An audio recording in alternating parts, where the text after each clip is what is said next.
All right, I'm going to try to walk you through this here. Hopefully, this works. I'm not too sure. Hopefully, you watched the videos and you tried to answer the questions.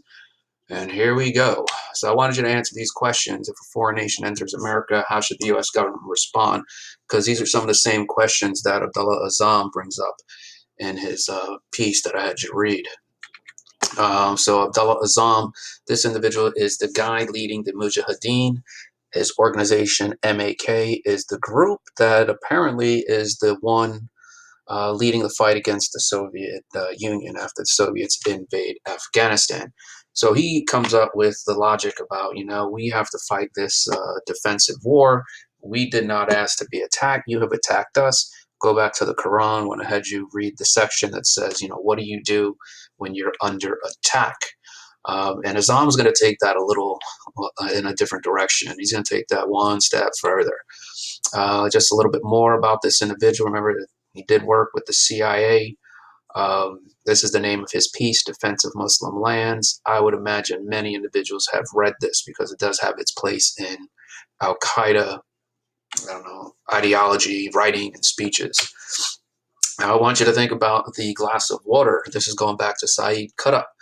And these two terms, I probably would be butchering them, fardain and fard kifaya. This is about your individual and your communal obligation, which is why I asked you these questions. As an American, do you have an individual obligation to assist the United States? If the president asked you, would you do that? What is your duty as an American? Azam is pretty much asking a similar question. What is your duty as a Muslim? What should you be doing? And he's going to try to exploit a lot of these ideas in the readings that I wanted you to look at. And keep in mind the kuffar, the non-believer, which is another interesting thing. So I wanted you to read these three pieces here. I can't really make some of these out here, but the questions are pretty much the same. I was going to have you work in teams of three to kind of look at them. But here he kind of just outlines a lot of his views as far as, who should be fighting, which is why these terms here are significant. In his view, you have an individual obligation as a Muslim to be along with him in this fight.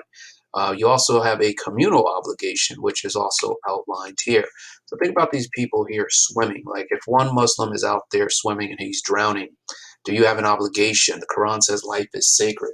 So do you have an obligation to go out there? If you can swim, maybe you can swim.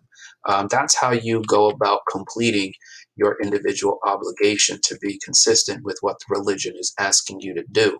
Now, let's just say there's a whole bunch of you out there and none of you have to have the ability to swim. What obligation do you have as a community to save that individual?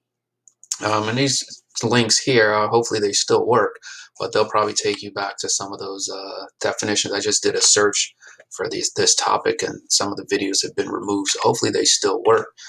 Here I just gave you a timeline about this particular individual. Notice that this guy lectured. Notice that this guy writes this particular piece. He led this organization. And by the time you get to the end of the Soviet Afghan War, this guy is going to be assassinated. And you're going to see bin Laden, al Zawahiri.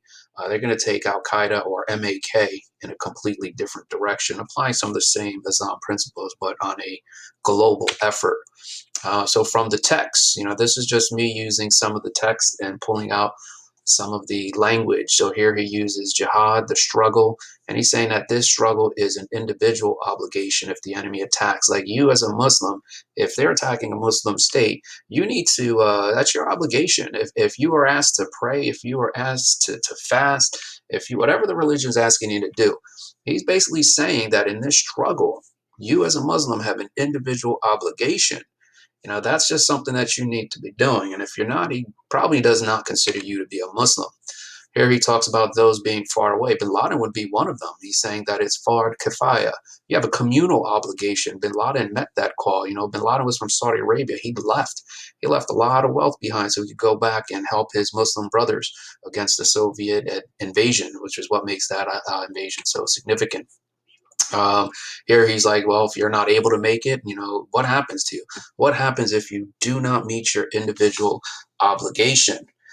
He's kind of outlining some of that stuff with regard to, what you're required to do, what the religion is asking you to do.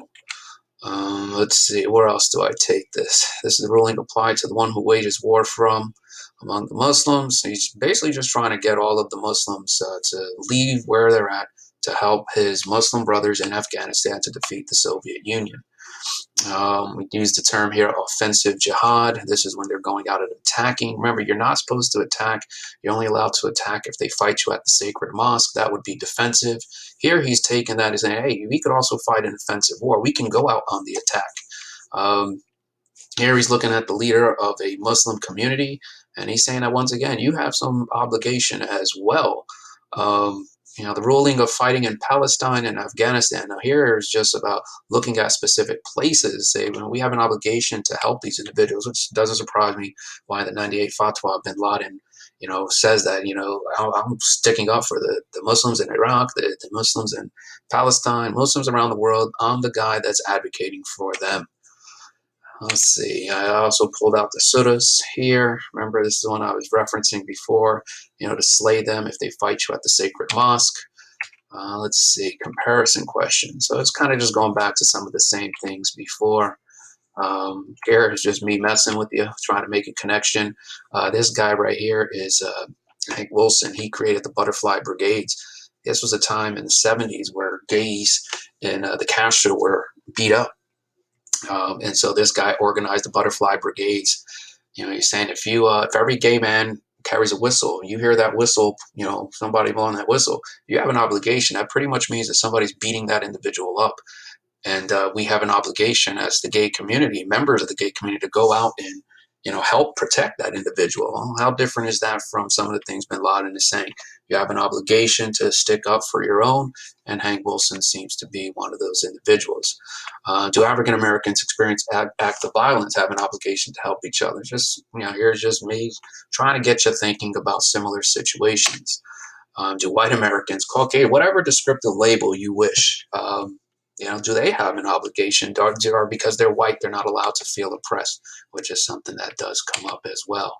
So what was Azam's overall message? What connections can you make to the readings? How did this quick screencast help you understand the readings and the video? Post your video comment. That way I can give you some credit. Enjoy.